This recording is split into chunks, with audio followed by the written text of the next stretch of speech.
Hi, everyone. My name is Michelle Studi Campbell, and I am the Executive Director of Kiwanis Youth Programs, which includes our fantastic Key Club. Welcome to the first ever Key Club International Global Engagement Rally. Today, you will hear from a number of leaders, from former Key Club alumni to our current international and district leaders. Today, we are thrilled to be joined by Key Club International President Alex Drahos and Key Club International Vice President Caroline Bushnell, and Key Club International Director Greg Stowers. We have a very special guest with us, and I'm going to pass the mic over to Alex to introduce our friend. Awesome, thanks, Michelle. Senator Bill Nelson represented Florida in the U.S. Senate from 2001 to 2019. He previously served in the U.S. House of Representatives from 1979 to 1991. Nelson was the second sitting member of Congress to travel into space. Additionally, he served as the Key Club International president during the 1959-1960 service year. Senator, how are you today? Hey, what a pleasure to be with you. Awesome. Thank you for being here. Caroline and I are super excited to talk to you today, and we just have a few questions about your journey as a Key Clubber, public servant, and as an accomplished person. So what role can young people, specifically Key Club members, play in making the world better? Well, you can first of all decide that you want to make the world better. And if you do that and follow through, that's a big part of solving the problem right there. Key Club is just such a wonderful organization for high school students. Boy, is it a lot bigger than when I was in it. I think you're in 38 countries now. Key Club International was the United States and Canada back when I was in Key Club. And of course, Key Club back when I was in Key Club was just high school boys. The girls were in Keyettes. And fortunately, wiser heads prevailed later on and brought us all together. And so make up your mind, you're going to do great things, and you'll do it. 100%. That's a great point. And I'm so glad you brought up that we're in so many countries now. Because my question is, Key Club's membership is comprised of individuals from all different backgrounds, but we all play a role in something bigger than ourselves. Why is this sense of collective engagement important? Well, in the erudite university academia worlds, they call it the common weal, the common good. Does a person live just for themselves, or do they live not only for themselves and their family, but also their community, their state, and their country, and humanity as a whole? And if they are not doing the latter and just doing it for themselves, they're going to have a very lonely and unsatisfied life, because we are created as creatures to interact with others and to look out for the good in other people and try to act on that. And that's what Key Club was set up for, as a service organization sponsored by Kiwanis, also a service organization. And the sooner, the earlier in life that you can learn that there's something more than yourself by serving others, that is a key, to make a pun on Key Club. And you spent a lot of your time in service. And so as an elected official, you spent a career representing others. So how would you describe your leadership style? Well, first of all, I would say that a lot of what I learned about leadership, I had learned through my experience in Key Club, and especially Key Club president, going all over the country and Canada, and in that case, also Europe, some initial forays into Europe. And you learn about interacting with people and understanding that leadership is not just about you, but it's about reaching out to others. You've heard the stories about successful military leaders. Often they are the ones that when they have an objective to accomplish, that the leader goes first and says, follow me. And the people are not going to follow them unless they respect that leader.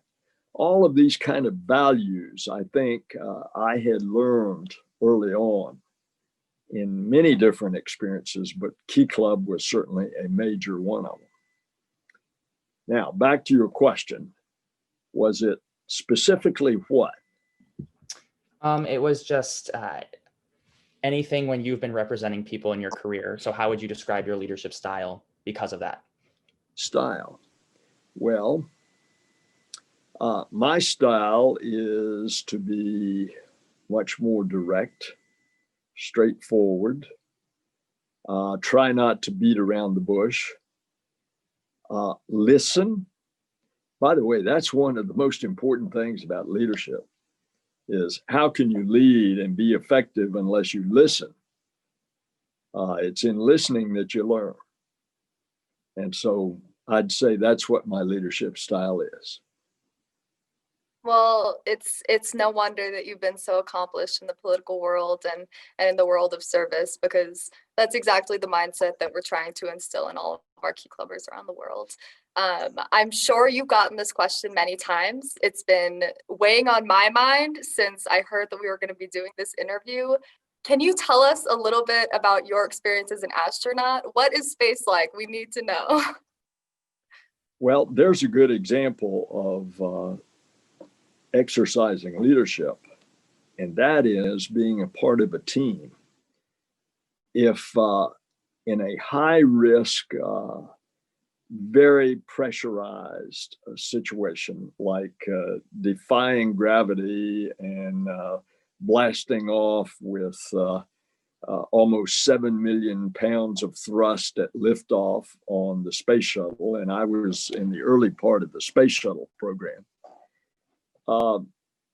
Everybody's got to carry their load and be responsible for their particular task and also help out everybody else that is a part of the crew. And some of the best leaders that I've run into are the astronaut pilots who are usually military test pilots. They are the ones that command the ship. And you see they're calm, they're cool. As a matter of fact, there's a phrase as a test pilot, and that is pressing the envelope. And that's when people are on edge so much because anything can go wrong. So too in the space program. One interesting observation I had of the other astronauts is they usually all have a very good sense of humor. And then I came to find out that's actually therapeutic. It cuts the tension. It allows your physical and emotional self to cope with what you're dealing with. Well, to fly in space and to look out the window of a spacecraft is a just incredible experience to look back at Earth. As you orbit the Earth every hour and a half, about an hour in daylight and a half hour in the shadow of the Earth, which is the night side of the Earth,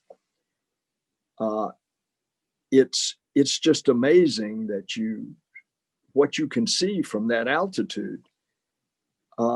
You see that it is so incredibly beautiful as a creation suspended in the middle of nothing, and space is nothing.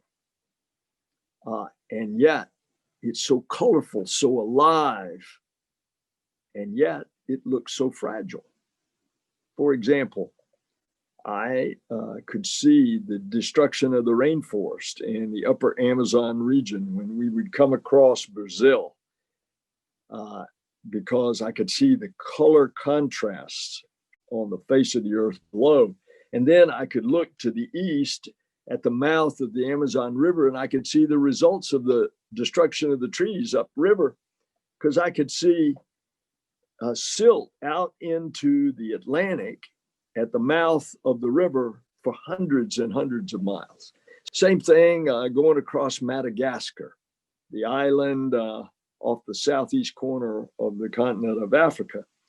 Back then, when I flew, which was about 35 years ago, they had cut down all the trees and there were no roots to hold the topsoil. And so when the rains came, all the topsoil went down the rivers, and you could see that so clearly.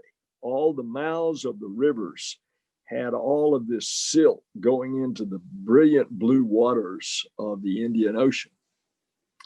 Well, I could go on, and let me just conclude with this. There's actually a term that space flyers adopt, and it's called the overview effect. And it really is an effect on you because of the overview that you have of our planet. As a politician, I really learned something, because when I looked back at Earth, I didn't see racial division. I didn't see religious division. I didn't see political division.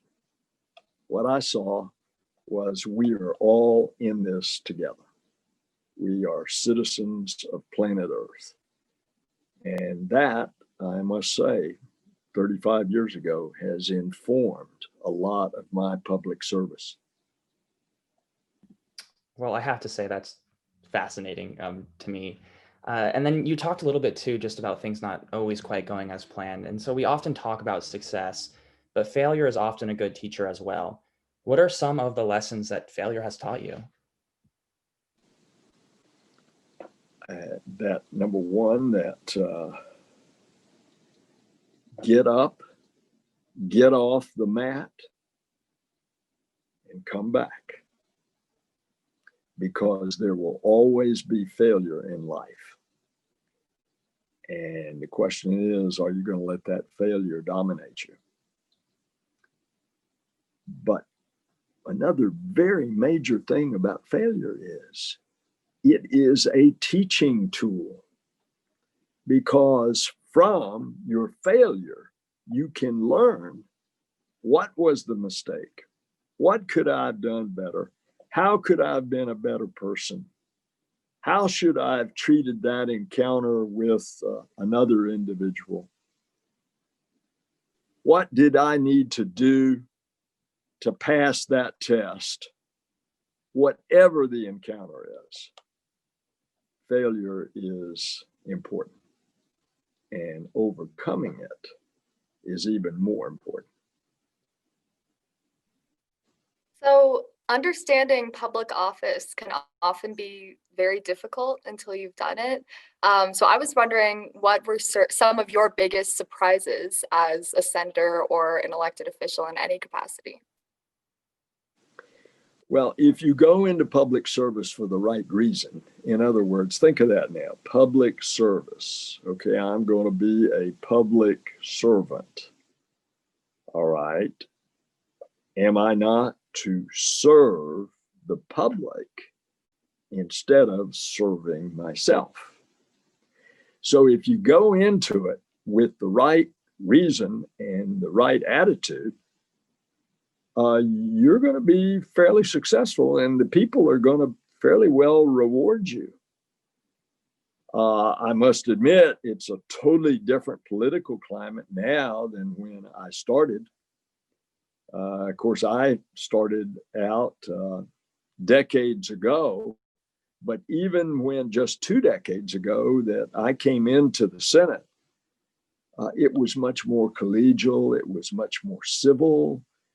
You could go as a Democrat and do deals with Republicans.